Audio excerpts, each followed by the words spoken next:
Hello दोस्तों, आपका अपने channel RBSC study bye Govind में एक बार फिर से स्वागत है।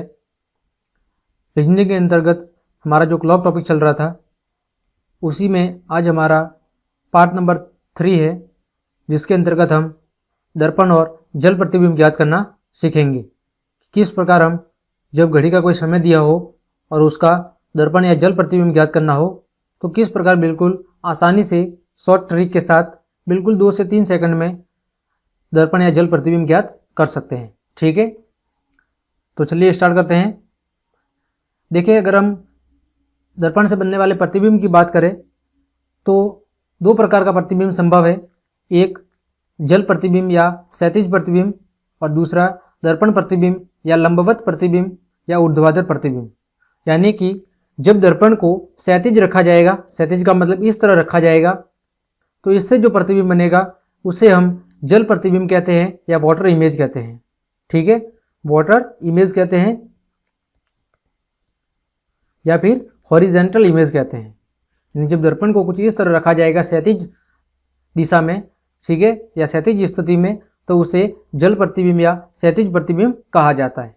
लेकिन जब दर्पण को वर्टिकली यानी लंबवत रखा जाएगा इस तरह, तो इस प्रकार बनने वाले प्रतिबिंब को हम दर्पण प्रतिबिंब, लंबवत प्रतिबिंब या ऊर्ध्वाधर प्रतिबिंब कहते हैं।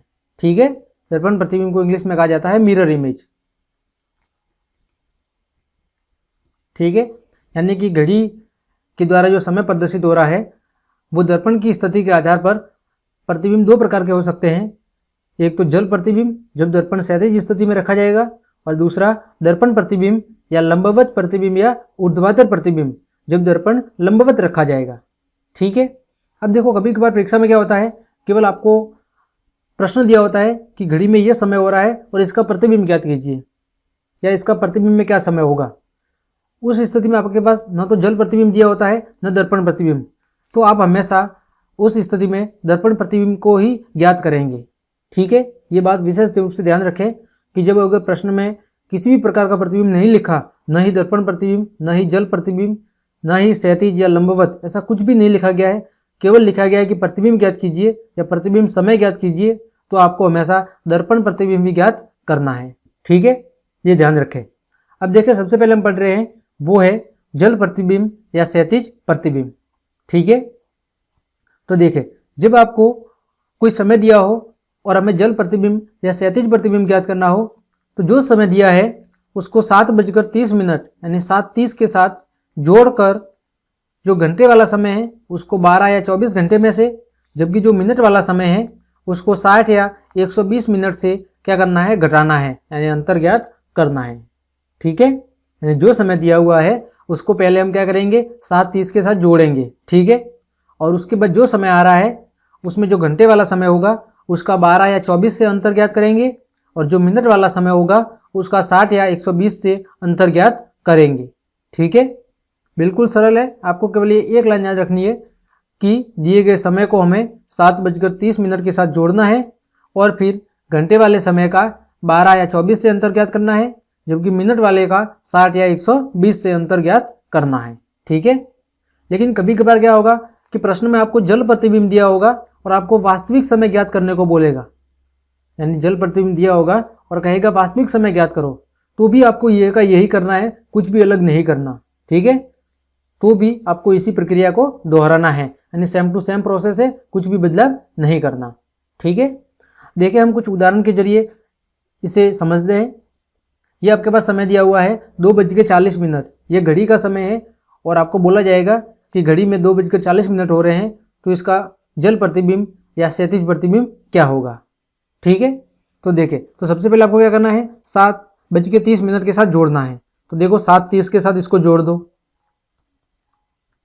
अब देखो, 40 और 30 कितना हो गया, 70, और 7 और 2 कितना हो गया, 9। ये समय आ गया। अब इस समय में देखो, ये घंटे वाला समय है और ये मिनट वाला समय है, तो जो घंटे वाला समय है उसको किस में से घटाना है, 12 या 24 में से।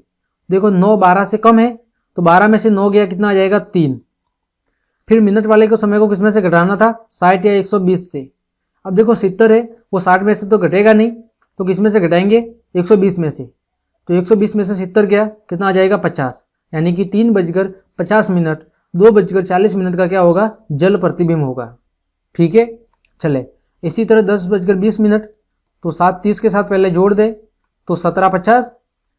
अब देखो 24 में से 17 गया, कितना बचा 7, और 60 में से 50 गया, कितना बचा 10, यानी कि 7:10 आपका क्या हो जाएगा, 10:20 का जल प्रतिबिंब।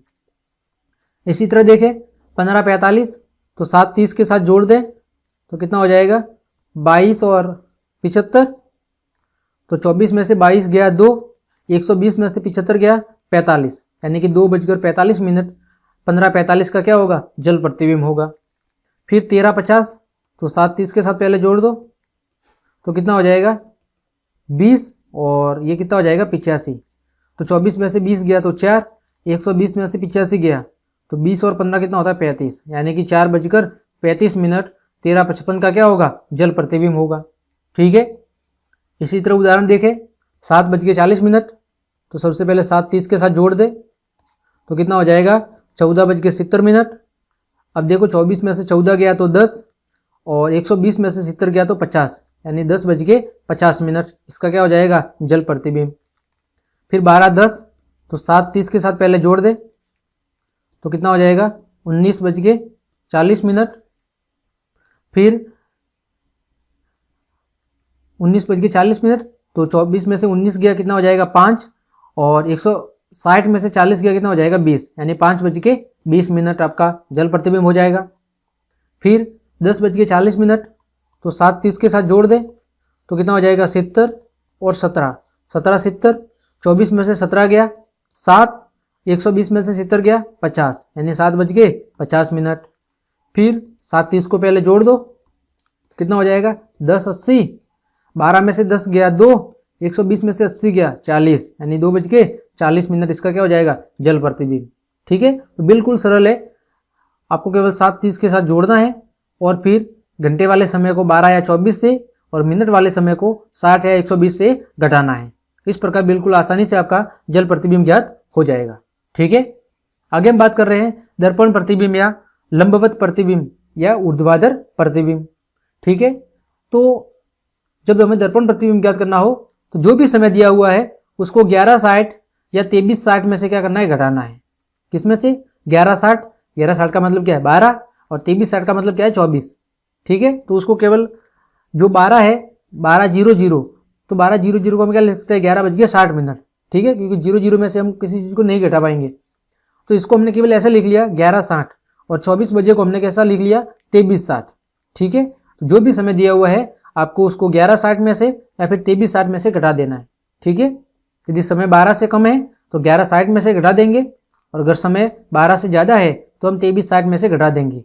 तो इस प्रकार आपका दर्पण प्रतिबिंब आसानी से ज्ञात हो जाएगा। ठीक है, और यदि दर्पण प्रतिबिंब दिया है और हमें वास्तविक समय ज्ञात करना है तो इसी प्रक्रिया को क्या करना है, दोहराना है, सेम टू सेम करना है, कुछ भी बदलाव नहीं करना।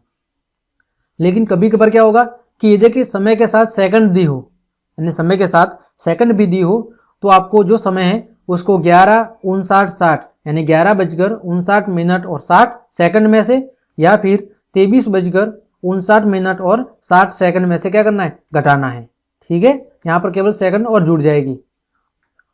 लेकिन कभी कभार क्या होगा, आपके पास अगर काल्पनिक घड़ी दी हो, तो काल्पनिक घड़ी का मतलब है ऐसी घड़ी होती ही नहीं है, उसने अपनी मर्जी से कोई घड़ी बना के दे दी। तो देखो यदि आपके पास कोई घड़ी 10:80 की दी हुई है, तो हमें जो भी समय दर्पण प्रतिबिंब के लिए ज्ञात करना है तो उस समय को हम 9:80 से क्या करेंगे, घटाएंगे, यानी इससे 1 घंटा क्या करना है, कम करना है।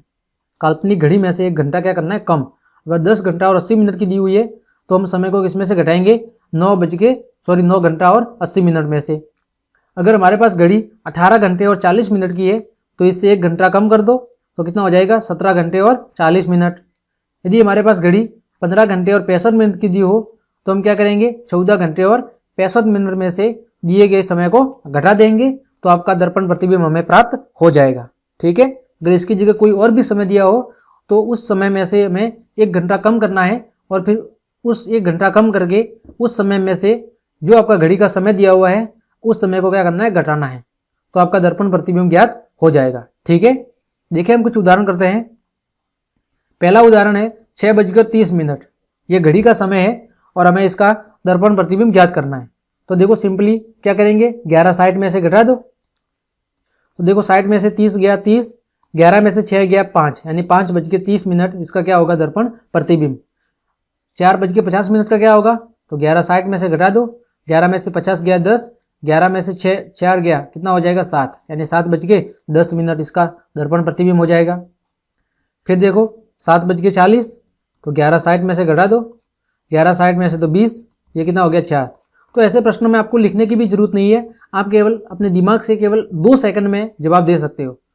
12 10, तो 12 देखो अब 11 60 में से तो घटेगा नहीं, तो हम किस में से घटाएंगे, 23 60 में से। तो देखो ये 50, ये कितना हो गया 11, ठीक।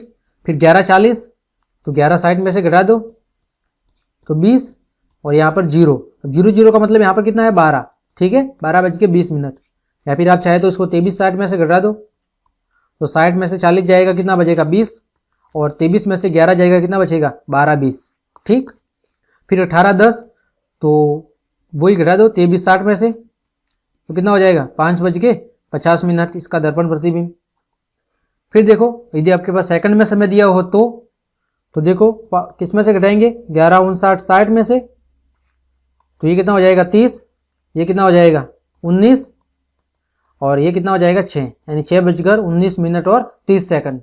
फिर इसी तरह ये भी 11 59 और 60 में से, तो कितना हो जाएगा 40 49, और ये कितना हो जाएगा 4, यानी 4:49 और 40 सेकंड। अगर इसी तरह अगर 12 से ज़्यादा समय दिया होता, जैसे 15:45 और 55 सेकंड ये दिया होता, और इसका हमें दर्पण प्रतिबिंब ज्ञात करना होता, तो हम किस में से घटाते, 23 मिनट 59 सेकंड और 60 मिनट में से घटा देते, तो कितना हो जाता 5।